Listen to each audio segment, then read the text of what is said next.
네, 오늘 제목은 너와 함께라는 제목으로 우리 말씀을 나누도록 하겠습니다. 지금 오늘 우리가 읽은 사도행전 18장은 바울의 2차 선교 여행 가운데 있는, 여행이라는 말은 빼도록 하겠습니다. 이건 여행이 아니에요. 이건 여행이 아니라 정말 힘들고 어려운 고통 가운데 이 선교를 지금 진행하고 있는 것입니다.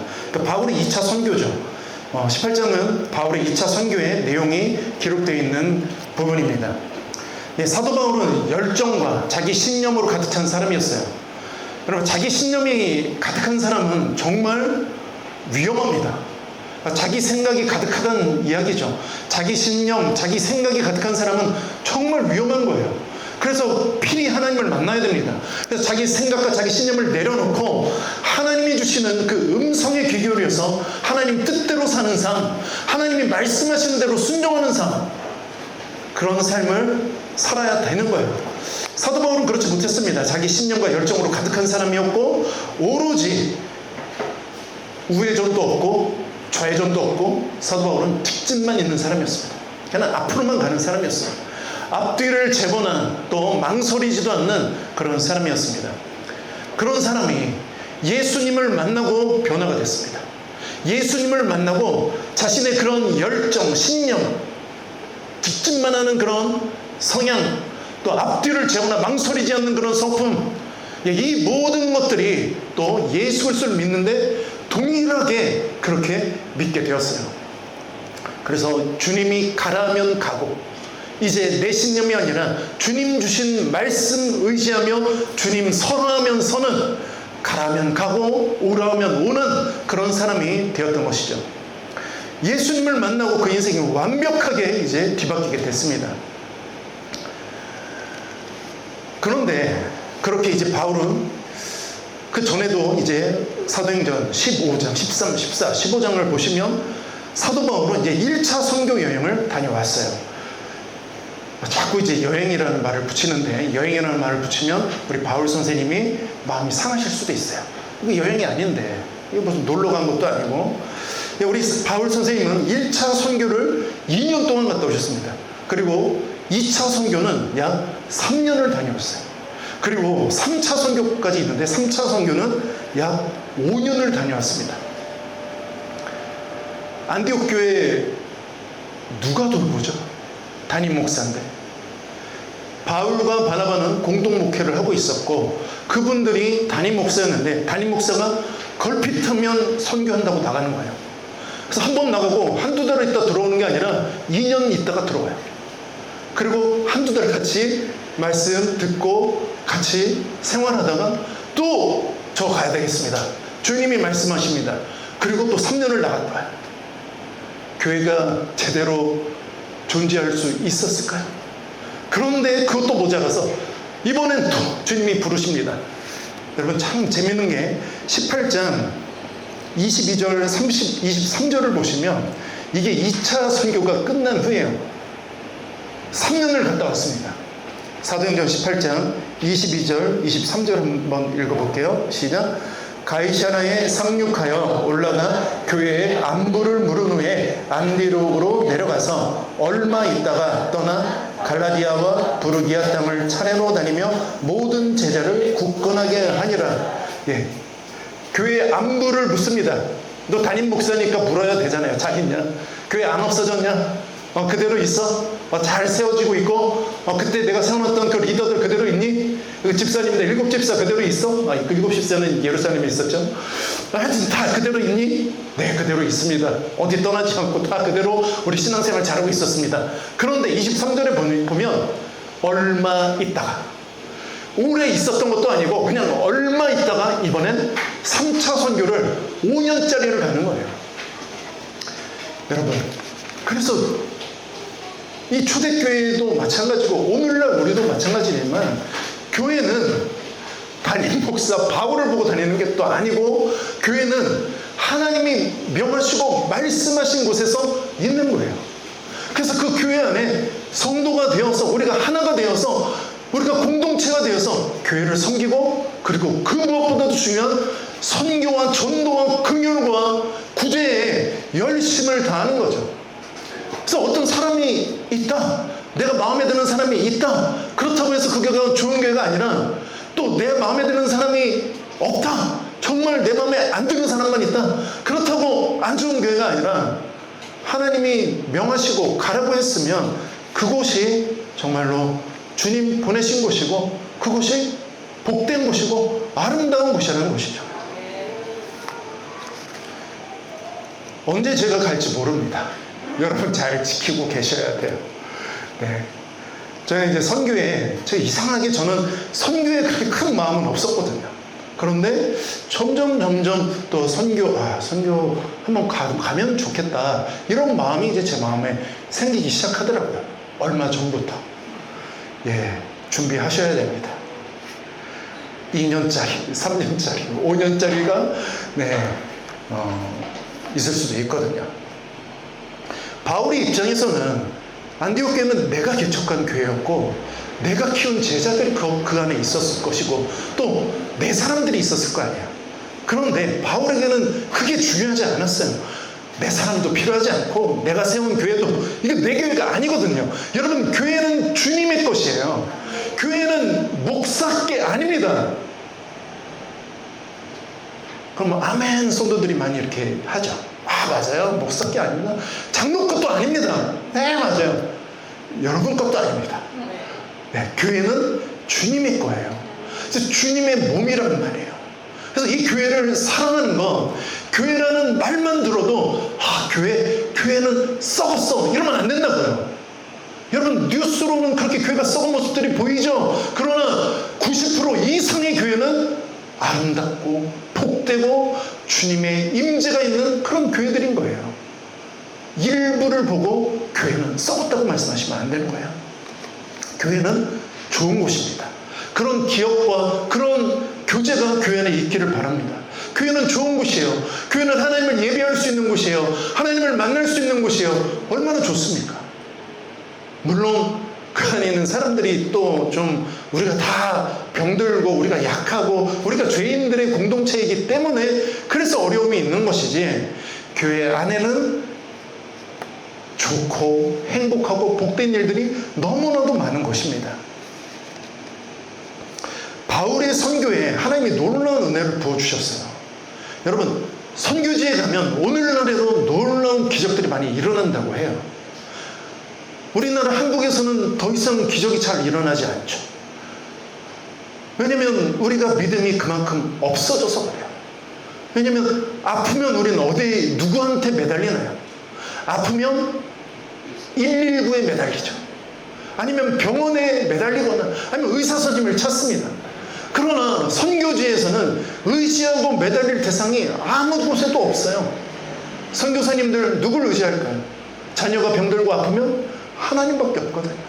그러니까 하나님만 의지하고 하나님만 바라보니까 그곳에서 하나님이 일하시고 하나님이 역사하시는 놀라운 은혜가 있게 되는 거예요. 물론 병원이 있으니까 우리는 가죠. 그리고 치료도 잘 받죠. 그리고 회복도 되죠. 그렇다고 우리가 의사와 병원을 믿어서는 안 되는 거예요, 여러분. 여러분, 병원과 의사를 믿지는 마시기 바랍니다. 도움은 받을 수는 있어요.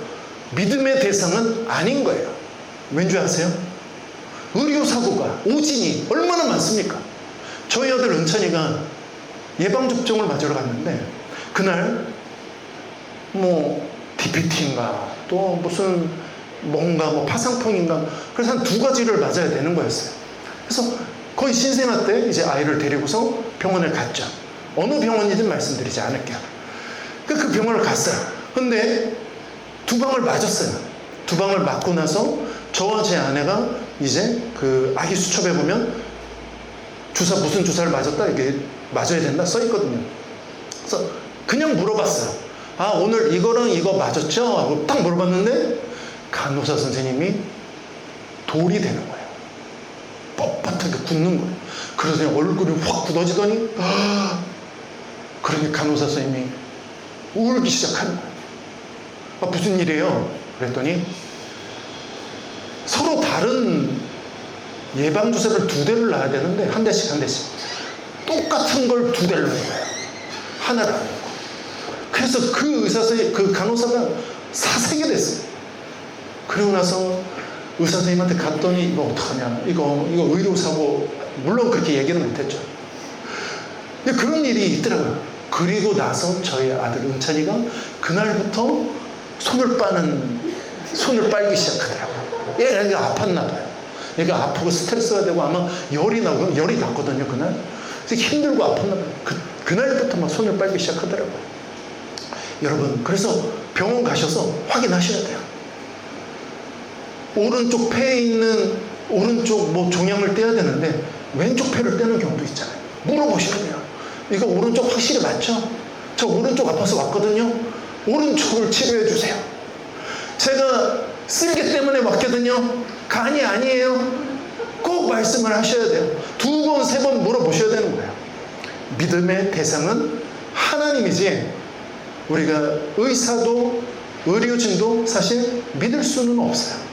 그냥 가서 도움을 받는 거죠. 사도 바울이 어떤 능력을 하나님으로부터 받게 되냐면, 바울이 쓰던 손수건이 있거든요. 그 손수건을 가져다가 병든 사람한테 얹으면 그 병이 낫는 거예요. 놀랍지 않습니까? 또 사람들에게 붙어있던 악한 귀신들이 막 떠나가는 역사가 나타나는 거예요. 그리고 사도 바울을 통해서 죽은 사람이 다시 살아나는 그런 놀라운 역사도 이 사도 바울을 통해서 그런 기적들이 나타나게 되었어요. 얼마나 힘이 되었겠습니까? 그런데 놀라운 사실은 그런 기적이 나타나도 사도 바울에게 그 기적이 나타나도 복음을 증거하는데 또 그게 큰 도움이 됐지만 또 한편으로 아주 큰 도움이 되지 않았던 거예요. 바울이 가는 곳곳마다 예수가 그리스도시다, 예수 그리스도께서 죽으셨다가 부활하셨다, 이걸 증거할 때 믿고 받아들이고 신앙을 얻게 되는 사람들이 많지 않았던 거예요. 여러분, 그래서 우리가 기적을 경험했다고 해서 믿음이 생기는 건 아니다.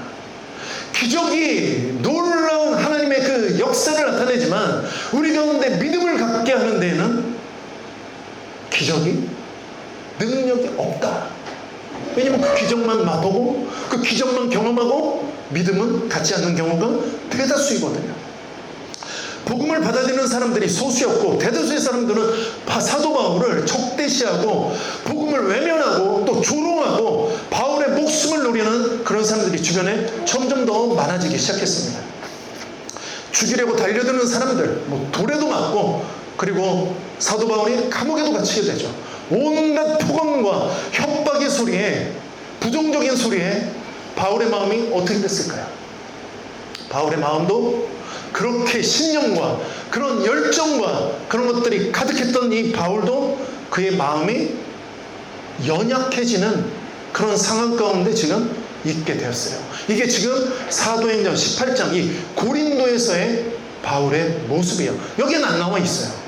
여기에는 사도 바울의 그런 마음이 나타나 있지 않아요. 그런데 고린도전서 2장 3절에 사도 바울의 마음이 나타나 있어요. 그 한번 찾아보실까요? 고린도전서 2장 3절.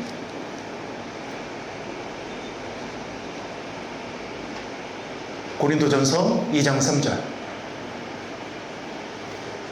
함께 읽어봅시다. 시작.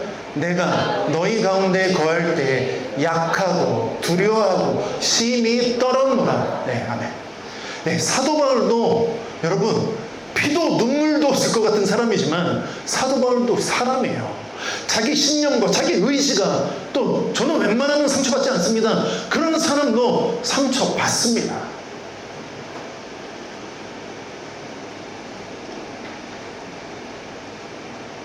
사도 바울이 자기의 마음을 이 고린도에 있을 때 자기 마음을 이렇게 표현했어요. 내 마음이 너희 가운데 있을 때 약해지고 두려워하게 되고 심히 떨었다라고 그렇게 이야기하고 있습니다. 여러분, 이 2차 선교 여행을 떠나기 전에, 선교를 떠나기 전에 사도 바울에게 어떤 일이 있었냐면 자신의 영적인 멘토였던 바나바와 대판을 싸웁니다. 아주 심각하게 싸워요. 마가 요한을 데리고 가냐 마냐의 이 문제를 가지고 자신을 사도들에게 소개시켜주고 자신을 안디옥계의 공동 목회자로 불렀던 그 바나바와 아주 박 터지게 싸웁니다. 여러분, 이렇게 싸운 것은 이게 하나님의 뜻이었을까요? 싸움은 하나님의 뜻이 아니죠. 서로 선하게 이해하고 용서해서 서로의 마음을 나누고 서로 마음을 합해서 가는 것이 하나님의 뜻이었겠죠. 그런데 싸웠어요. 그렇게 실수했습니다. 사도 바울도 그런 죄를 짓는 그런 모습이 있었습니다. 그렇게 2차 선교를 앞두고 바울은 그런 마음이 상하게 되는 그런 일들이 있었어요. 여러분, 그렇게 결별하는 게 쉬운 일이 아니잖아요. 그렇게 떠난 선교였어요. 그렇게 다녔던 선교지였어요. 그러다가 힘들고 어려운 상황들을 경험하고 이제 마지막으로 고린도 지역에 왔을 때 그의 마음이 이제 기진맥진하게 되고 이제 더 이상 이게 되는가? 예수 그리스도를 전하는 이 사역이 이게 되는 것인가? 나도 이제 힘이 든다. 이런 마음이 사도 바울에게 들었던 것이죠. 왜냐하면 고린도 지역이 좋은 지역이 아니었거든요. 여러분, 고린도 지역은 성적으로 매우 타락한 지역이었습니다. 여러분, 성적으로 타락했다는 얘기는 거의 끝까지 간 거죠. 동성애가 횡행했을 것이고 매우 타락한 그런 퇴폐적인 그런 도시였을 거예요. 이곳에서 사도 바울은 또 무엇을 하게 되냐면 18장 3절을 보시면, 사도행전 18장 3절을 보시면 함께 읽어보죠. 시작. 생업이 같음으로 함께 살며 일을 하니 그 생업은 천막을 만드는 것이더라. 사도 바울이 한가하고 달란트를 좀 사용해서 천막 만드는 일, 텐트를 짓는 일이 어떤 달란트여서 한 일이 아니라 생업이요. 먹고 살려고 했던 거예요. 그러니까 고린도 지역에서 상황도 어렵고 고린도 지역이 성적으로도 매우 타락한 도시였고 그리고 먹고 사는 것도 쉽지 않았어요.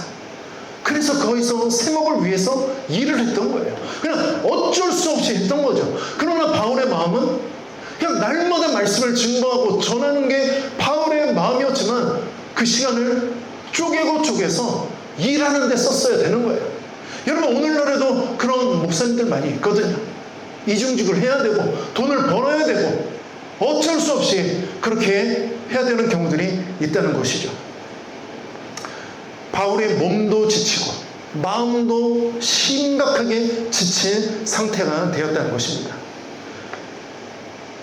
여러분, 사람의 마음이 약해지면 두려움이라는 것이 찾아와요. 마음이 약해지면 두려움이 찾아와요. 그리고 그 두려움이라는 것은 불안과 공포가 돼요. 그리고 그 불안과 공포가 3개월 이상 지속되면 병원 다녀야 되는 거예요. 정신과를 가시든지 신경과를 가시든지 가봐야 돼요.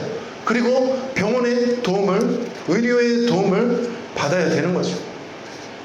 사도 바울도 아마 그런 상황에 있었던 것 같아요. 왜냐하면 심히 떨렸다고 얘기하고 있잖아요. 그러니까 이게 마음의 문제만 그랬던 게 아니에요. 내가 마음이 심히 약해지고 지치고 두려워하다 보니까 그게 몸으로도 나타나는 거예요. 막 몸이 막 떨리게 되고 밤에 잠도 제대로 못 자게 되고 불면증이 오고 아마 그런 상황 가운데 이 사도 바울이 있게 되었을 것입니다. 병원 치료 받아야 됐겠죠. 오늘날 그렇다면, 그것이 3개월 이상 지속된다면.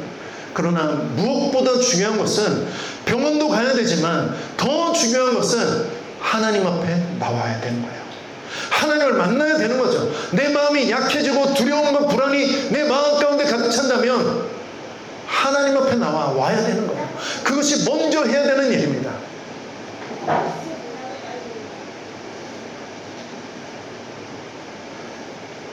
사랑하는 여러분, 우리의 믿음과 신앙이 좋다는 것이 두려움을 느끼지 못하는 게 아니거든요. 믿음과 신앙이 좋은 사람들은 난 무섭지 않아. 난 그런 일이 벌어져도 두렵지 않아. 아예 두려움과 불안함을 차단하는 게 그게 믿음과 신앙이 아닌 거예요. 왜냐면 우리는 사람이거든요.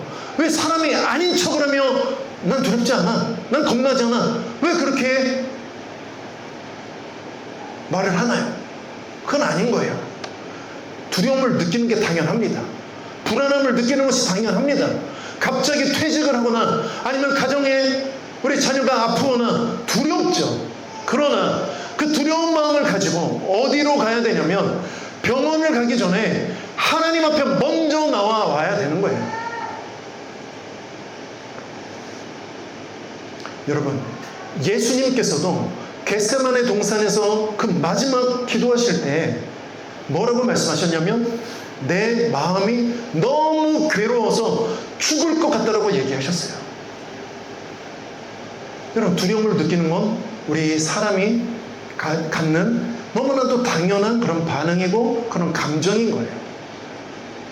신앙이 있어도 두렵고 겁나는 것이죠.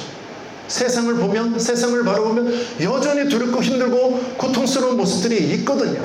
그걸 인정하는 거예요. 그걸 인정하시고 나는 그렇게 강한 존재가 아니다. 내가 이 두려운 상황과 이 불안한 마음을, 이 상황을 이겨낼 수 있는 존재가 나는 아니다라는 것을 인정해야 되는 거예요. 그래야 우리가 누굴 찾게 되냐면 하나님을 찾게 되는 거예요. 아, 이건 이렇게 하면 돼. A가 막히면, A 플랜이 막히면 B 플랜이 있어. B 플랜이 막히면 C 플랜이 있어. 아, 이렇게 하면 돼, 저렇게 하면 돼. 내가 내 인생을 그렇게 재단하고 내가 그렇게 내 길을 찾아가려고 하면 내 두려움에 직면하지 못하는 거예요. 무섭고 힘들고 두렵다는 이 감정에 직면하지 못하게 되는 거예요. 하나님, 저 겁나요. 하나님, 저 두려워요. 하나님, 어떻게 해야 될지 모르겠어요. 예수님도 그렇게 기도하셨단 말이에요. 내 마음이 죽을 것 같습니다. 내가 그토록 괴롭고 힘듭니다. 죽는다는 게, 내가 이 제자들을 떠난다는 게 너무나도 두렵고 겁납니다. 예수님께서 두려움이 겁나고 죽음이 두렵고 겁났던 이유는 하나님과 단절되기 때문이에요. 그 죽음이라는 것이 하나님과 끊어지게 되는, 하나님으로부터 멀어지게 되는 그런 것이었기 때문에 두려웠던 것이죠. 그러나 예수님도 또 사도 바울도 솔직하게 자기 그 마음과 나의 상황을 고백했습니다.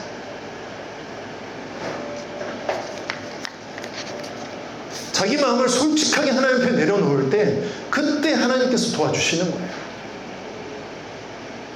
그때 하나님께서 우리 상한 마음을 만져주시는 거예요. 그때 하나님께서 우리를 위로해 주시는 거예요. 여러분, 버티지 마세요. 여러분, 약합니다. 저도 약하지만 여러분도 약합니다. 너무나도 보잘것없고 약한 존재들이에요. 센 척하지 마세요.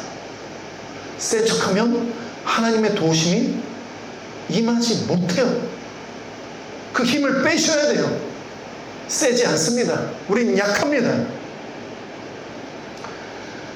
두렵고 불안한 감정이 들어오지만 우리 하나님의 사람들은 하나님을 의지할 때 이제 하나님의 통치와 하나님의 지배를 받게 되는 거예요.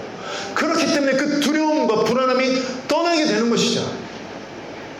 그러나 그 두려움과 불안한 그 감정에 그냥 그대로 머물러 있게 되면 그 감정의 지배를 받게 되는 거예요. 그래서 난 힘들어, 나는 무서워, 나는 두려워, 기도도 못하겠어. 여러분, 두렵고 불안하고 그런 공포감이 몰려오면 기도가 안 되는 거예요. 걱정이 없으면, 근심이 없으면 기도가 안 되는 거예요. 베드로가 예수님이 물 밖에서 걸어오실 때 이리로 오라, 와라라고 말씀하셨을 때 베드로가 물 위를 걷잖아요. 그런데 그 베드로가 물 위를 걷다가 불안하고 두려운 마음이 밀려왔어요. 그리고 불안과 두려움은 반드시 어떤 마음을 갖게 하냐면 의심하게 하는 거예요. 저거 예수님 아닌 거 아니야? 예수님 안 도와주시는 거 아니야? 그렇게 의심이 들어오는 순간 바로 물속에 다시 빠지게 됐단 말이죠. 여러분, 그래서 두려워하고 걱정하고 근심, 이런 불안한 마음들이 우리 안에 있지만 우리가 하나님 앞에 나아가서 하나님을 의지하고 하나님을 믿는다면 그런 두렵고 걱정스러운 이 상황들을 우리가 이겨낼 수 있다는 것이죠.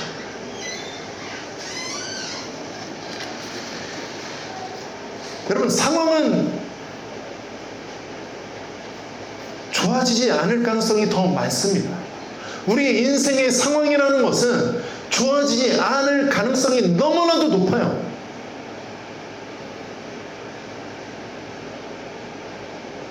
이제 우리가 나이를 먹어가죠.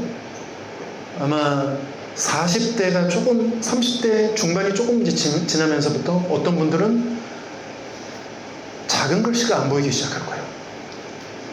노안이 오죠. 의지도 되나요? 작은 글씨 봐야지, 연습해야지, 노력해야지. 작은 글씨 보면 작은 글씨가 보이나요? 안 보이거든요. 제가 노력을 해봤어요. 아니야, 이거는 노안 아니야. 인정하지 않았어요. 거부했습니다. 그리고 이 답답한 게, 이제 마트나 이런 데 갔을 때 마트에 가서 이게 뭐지? 뭐가 들었지? 성분이 뭐가 들어있는 거지? 제가 그런 거 보는 걸 좋아하거든요. 안 보이는 거예요. 안경 쓴 채로. 그래서 아니야, 노안 아닐 거야. 노안 아니야. 그거 계속 쳐다봐도 안 보이더라고요. 그래서 살짝 들었어요. 그러니까 보이는 거예요. 여러분, 우리의 삶, 우리의 인생 좋아질 가능성은 없습니다. 여러분, 건강이요 점점 더 나빠질 거예요. 그래서 관리를 잘해야 되는 거예요. 우리의 삶, 우리의 인생, 힘들고 어려운 일들이 우리 인생 가운데 점점 더 많게 되겠죠. 우리가 누구를 의지하고 누구를 붙들어야 됩니까? 그래서 헬스를 더 열심히 다니나요? 그래서 뭐 조깅을 더 열심히 해요? 요즘 조깅에 열풍이 불고 있죠. 그럼 더 건강해지나요? 아니에요. 사람마다 다 달라요. 어떤 사람은 무릎 망가져요. 그래서 열심히 조깅하다가 아예 걷지도 못하는 그런 분들도 있더라고요. 무릎 연골 다 나가가지고. 그 사람마다 다 다른 거예요. 우리의 인생과 삶, 환경은 하나님 손에 달려있는 거예요. 하나님께 달려있는 거예요. 그걸 인정해야 되는 거예요. 아, 내 인생과 삶은 이렇게 흘러가는 거지. 조금씩 연약해지지. 내 건강도 약해지지. 그렇게 나는 나이 먹어가지. 그러다가 나는 어느샌가 하나님께 가야 될 때가 이제 곧 오게 되지. 이렇게 우리가 깨달아야 되는 거죠. 나의 약함을, 나의 연약함을 인정할 때 우리는 하나님 앞에 온전히 설 수 있습니다. 그 하나님을 온전히 만날 수 있게 되는 거예요. 아니, 사도 바울 같은 사람이, 그렇게 의지가 강하고 그렇게 열정이 가득한 사람이, 저는 고린도 2장 이 3절에 내 마음이 약해졌다, 내가 두렵다, 그래서 내 마음이 심히 떨린다. 이거 육체적으로도 떨린다는 의미겠죠. 이렇게 표현한다는 이야기, 이 말씀이 좀 이해가 안 되기도 하다가, 바울이 기계가 아니었지, 바울이 사람이지.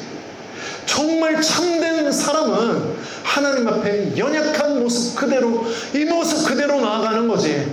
하나님, 힘들어요, 마음 아파요, 괴로워요, 그렇게 나아가는 거지. 그렇게 제가 이 말씀을 보면서 깨닫게 되었어요. 고린도에서 두려움에 사로잡혀 있던 어느 날 밤, 사도 바울에게 누가 찾아오시냐면 하나님께서 찾아오시는 거예요. 그게 오늘 읽은 사도행전 18장 9절과 10절의 말씀이에요. 우리 함께 읽어봤으면 좋겠습니다. 사도행전 18장 9절 10절 함께 읽습니다. 시작. 밤에 주께서 환상 가운데 바울에게 말씀하시되 두려워하지 말며 침묵하지 말고 말하라. 내가 너와 함께 있음에 어떤 사람도 너를 대적하여 해롭게 할 자가 없을 것이니 이는 이 성중에 내 백성이 많음이라 하시더라. 사랑하는 여러분, 우리가 신앙생활하고 이 믿음 생활하는 게 나 혼자만 믿고 있는 것 같고 나 혼자만 발버둥 치고 있는 것 같지만 아닙니다. 많잖아요. 주위로 둘러보세요. 주님의 사람들이 이렇게 많다고요. 나의 백성이 여전히 많이 있다. 이렇게 주님께서 말씀하고 있는 거예요. 여러분, 신앙생활은 나 혼자 하는 게 아닙니다. 여러분, 믿음의 동지들을 만나셔야 돼요. 믿음의 특공대를 조직하셔야 돼요. 신앙의 동지들을 만나셔야 되는 거죠.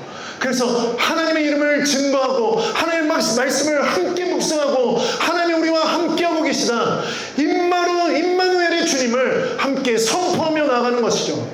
그럴 때 하나님이 우리 가운데 임하시며 우리와 함께 하시며 우리에게 새 힘을 공급해 주시는 거예요. 우리가 할 일, 우리가 해야 할 일들을 주님께서 말씀해 주시는 거예요. 그리고 주님께서는 두려워하지 말라라고 그렇게 명령하시는 거예요. 여러분, 이 두려워하지 말라는 것이 명령이에요. 두려워할 수도 있어요. 여러분, 선택이거든요. 여러분, 무엇을 선택하시겠습니까? 여러분, 주변을 둘러보며 상황을 바라보며 상황에 침몰되고 낙심하고 절망하시겠습니까? 상황은 변하지 않을 수 있어요. 그러나 내가 바라보는 이 믿음은, 시선은 변화될 수 있습니다. 내가 세상을 바라볼 것이냐, 내가 하나님을 바라볼 것이냐. 하나님을 바라보게 되면 두렵지 않을 수 있는 거예요. 환상 가운데 예수님께서 또 나타나셨어요. 여러분, 아무리 힘들고 어려워도 주님을 만나면 할 수 있어요. 나아갈 수 있어요. 다시 일어설 수 있어요.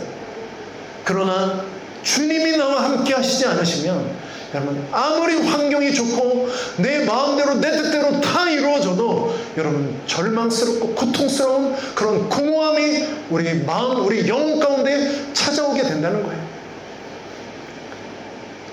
그리고 주님을 만나야 돼요.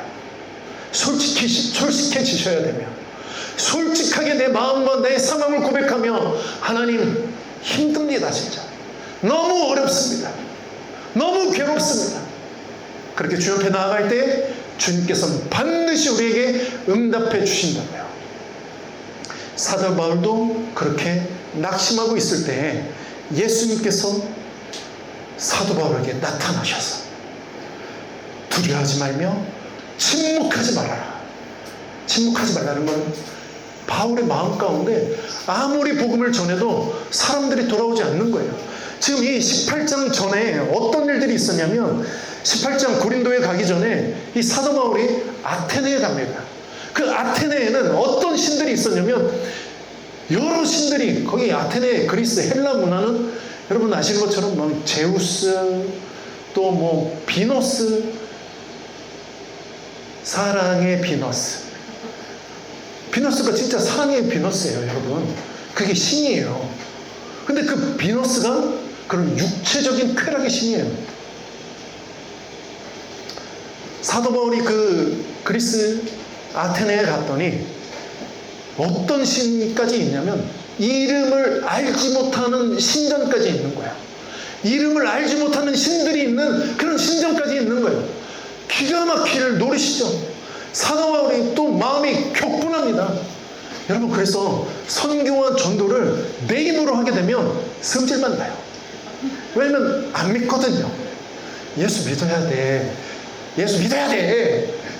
천국이 있단 말이야. 그러니까 내 힘으로 전도하면 성질만 나요. 왜냐면 16절을 보니까, 17장 16절을 보니까 사도 바울이 함께 있습니다. 시작. 바울이 아덴에서 그들을 기다리다가 그 성에 우상이 가득한 것을 보고 마음에 격분하여, 자기 힘으로 했나봐요. 자기 그런 화가 치밀어 오르는 거예요. 아니, 여기도 그렇게 우상 숭배가 가득하냐? 아니, 믿다 못해서 이름도 알지 못하는 신을 믿고 있냐? 너희들 안 되다. 이건 다 거짓이다. 아주 외치고 화내고 승질내고 그렇게 하면서 선교하고 전도를 했나봐요. 그러니까 힘이 빠지는 거예요. 내 힘으로 뭔가 하려니까 힘이 빠지는 거예요. 말은 하되 내 힘으로 하지 마시고 하나님의 힘과 능력으로 하세요. 주님이 주시는 권세로 하세요. 권능으로 하세요. 그래서 하나님이 내 삶 가운데서 나를 통해서 역사하시면 내가 힘들지 않은 거예요. 잘 되든지 안 되든지 믿든지 안 믿든지 그저 나는 하나님의 힘과 능력으로 전하라고 하시니까 전하는 거죠. 예수 그리스도를 전하라고 하니까 전하는 거예요. 하나님, 저 사람 잘 안 믿어요. 어떡하죠? 하나님이 알아서 하실 거예요. 그렇게 열정적으로 예수 그리스도를 증거하고 전했던 이 바울이 자기의 힘으로 하니까 힘이 다 빠져버린 거예요. 낙심하게 된 거죠. 말하고 싶지 않은 거예요. 이제 더 이상 그만하고 싶다. 기도도 그만하고 싶다. 여러분, 내 힘으로 기도하잖아요. 기도도 그만하고 싶은 거예요. 왜냐면 내 힘으로 하나님 도와주세요, 하나님 도와주세요, 믿습니다. 여러분, 그게 믿습니다 하면 믿어지나요? 아니잖아요. 그러니까 내 힘으로 그렇게 아글아글 쓰면서 기도하면 그 힘만 빠지는 거죠. 힘 빠지니까 기도해도 안 들어주셔. 그러니까 자연스럽게 기도 안 하게 되고, 낙심하게 되고, 절망하게 되고, 하나님 없는 거 아니야까지 가는 거예요. 하나님 없어. 그래서 교회 안 나오면 또 불안해. 하나님 있어. 또 교회 오면 없어. 또 안 나오면 하나님 있어. 불안한 거죠. 이게 왔다 갔다 하는 거예요. 내 힘으로 신앙생활 하면 그렇게 어려워집니다. 내 힘이 아니에요. 다 내어 맡기는 거예요. 하나님을 의지하는 거예요. 내 삶을 맡기는 거예요. 내 가정도 맡기고, 내 자녀도 맡기고, 내 인생도 맡기고, 재정도 맡기는 거예요. 다 맡기는 거예요. 하나님이 그만 살라고 하시면, 하나님이 굶어라 하시면 저 굶겠습니다. 하나님이 집이 좀 답답하지 않니? 자연에서 나와 함께 한번 살아보고 싶지 않니? 그러면 그렇게 사는 거죠. 집도 절도 없이 그냥 주님 주시는 모든 것이 나의 집입니다. 아직 저도 그런 믿음은 없어요. 그러나 우리에게 주님이 말씀하시면 그 어디나 하늘나라가 되는 그런 믿음의 경험들이 우리 안에 있어야 될 줄 믿습니다. 무엇이 있어야 내가 만족하고, 무엇이 내 뜻대로 되어져야만 그게 평안이라면, 그럼 주님이 주시는 평안은 그 평안과 믿음이 아닐 거예요. 사도 바울 말하기 싫었어요. 낙심해서. 그런데 하나님께서 말씀하십니다. 찾아오셔서, 그것도 주님이 찾아오셔서 말씀하세요. 두려워하지 말아라. 그리고 두려워하지 말라고만 말하신 게 아니라 침묵하지 말아라. 그 얘기는 뭐예요? 말해라. 괜찮아. 고린도에서 말해. 아테네에서 너가 힘들었지만 다른 지역들에서 네가 쫓겨나고, 그리고 돌에 맞고, 그리고 감옥에 갇히는 그런 수모를 겪었지만 두려워하지 마. 말해. 고린도에서 내가 너와 함께하고 있을 거야. 10절에 그렇게 말씀하고 계시죠. 내가 너와 함께 있음에 어떤 사람도 너를 대적하고 해롭게 할 자가 없을 거야. 이 고린도 성에 나의 백성이 많기 때문이야. 이렇게 주님께서 말씀해 주세요. 그런데 정말로 놀라운 일이 일어납니다. 11절을 보시면 사도 바울이 그렇게 기진하고 낙심하고 절망 가운데 움츠려들었던 이 사도 바울이 11절에 보시면 이 고린도에서, 이 타락하고 퇴폐한 이 고린도 성에서 11절 함께 읽습니다.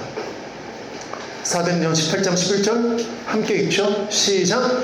1년 6개월을 머물며 그들 가운데서 하나님의 말씀을 가르치니라. 사랑하는 여러분, 하나님이 함께 하시니까 오늘 당장이라도 떠나고 싶었고, 다 틀렸어.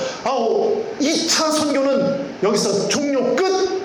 힘들어, 어려워, 안 돼. 여기는 틀렸어. 동인천은 틀렸어. 안 틀렸습니다, 여러분. 뭐가 틀려요? 주님이 가라고 하셔서 왔고요. 주님이 만나게 하셔서 만났고요. 그래서 이곳에서 예배 드리고 있는 거예요.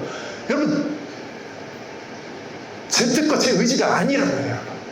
하나님이 보내셨고, 하나님이 만나게 하셨고, 하나님이 이곳에 우리를 하나 둘 부르셔서 예배 드리게 하고 계시거든요. 그렇게 사도 바울이 1년 6개월을 다시 힘을 얻어서 열심히 성경과 전도를 하며 예수 그리스도를 증거하고 가르치는 일을 했단 말입니다. 왜 가능했습니까? 하나님이 함께 하시니까. 여러분, 인생이 고달프고 힘겹고 어렵고, 이제 그만하고 싶고, 이제 포기하고 싶고, 이제 나에겐 소망이 없다고 그렇게 느껴질 때가 있습니까? 하나님의 임재하심이, 하나님의 함께 하심이 없기 때문에 그래요. 하나님이 함께 하시면 여러분, 새로운 열정과 힘이 우리 안에서 솟아납니다. 하지 말라고 해서 하거든요. 하나님의 그 뜨거운 열정, 감동, 사랑, 전도의 열정, 이것이 내 안에서 샘솟아 올라요. 어떤 사람이요? 하나님을 만난 사람이요. 여러분, 그래서 하나님을 만나기를 간절히 소원하시고 원하셔야 합니다. 내가 너와 함께 있을 때, 주님이 우리와 함께 있을 때 우리의 모든 두려움이 떠나갑니다. 모든 근심과 걱정이 떠나갑니다. 그리고 그런 불안함이 나를 사로잡을 수가 없습니다. 하나님이 이끄시거든요. 그래서 오늘 말씀 카드를 나눠드린 것이, 이것을 너희에게 이르는 것은 너희로 내 안에서 평안을 누리게 하려 함이라. 세상에서 너희가 환난을 당하나 담대하라. 여러분, 담대하십시오. 세상에서는 우리가 환난을 당할 수밖에 없거든요. 누가 우리를 좋아하겠습니까? 술자리에 가서도 술 안 먹어, 안주만 먹어. 누가 우리를 좋아하겠습니까? 싫어하거든요. 그러니까 너희가 세상에서는 환난을 당하나 담대하라. 내가 세상을 이겼노라 라고 주님께서 말씀하고 계시거든요. 여러분, 주님이 이기셨어요. 그래서 그 주님이 우리 안에 계시면 여러분, 우리도 주님과 함께 이 세상을 이기며 살 수 있게 되는 것입니다. 여러분, 주 안에서 평안하십시오. 주님 안에 있을 때 참된 평안이 우리 안에 있게 되는 거예요. 내가 나 스스로 내 힘으로, 내 능력으로 평안을 얻을 수가 없어요. 경제적 자유만 이룰 수 있으면 내가 참 편안해질 수 있을 텐데, 이 돈만 있으면 진짜 평안해질 수 있을 텐데. 아니에요. 저도 있어보진 않았지만 많은 분들이 그런 얘기 하시잖아요. 간접적으로라도 돈이 있다고 해서 행복한 게 아니다. 여러분, 그렇다고 돈이 없다고 또 행복한 건 또 아니잖아요. 그래서 적당하게 기도하세요. 하나님, 너무 많게도 마시고 너무 없게도 마시고 좀 기준을 낮춰보시면 적당한 그런 은혜를 누리며 우리가 이 땅 가운데서 정말로 아름답고 행복하게 살 수 있다는 것이죠. 사랑하는 여러분, 사도 바울이 고린도의 그 처참한 환경 가운데서 1년 6개월을 다시 헌신하며 하나님 앞에 나아갈 수 있었던 것은 주님이 함께 하셨기 때문이에요. 예수 그리스도의 그 이름, 임마누엘의 하나님이라고 말씀하고 계시죠. 임마누엘, 하나님이 우리와 함께 하시는, 여러분, 예수 그리스도를 부르짖으세요. 예수 그리스도를 만나세요. 예수님 우리와 함께 해달라고 기도하세요. 그러면 하나님이 우리와 함께 하게 계시는 거예요. 함께 하시는 거예요.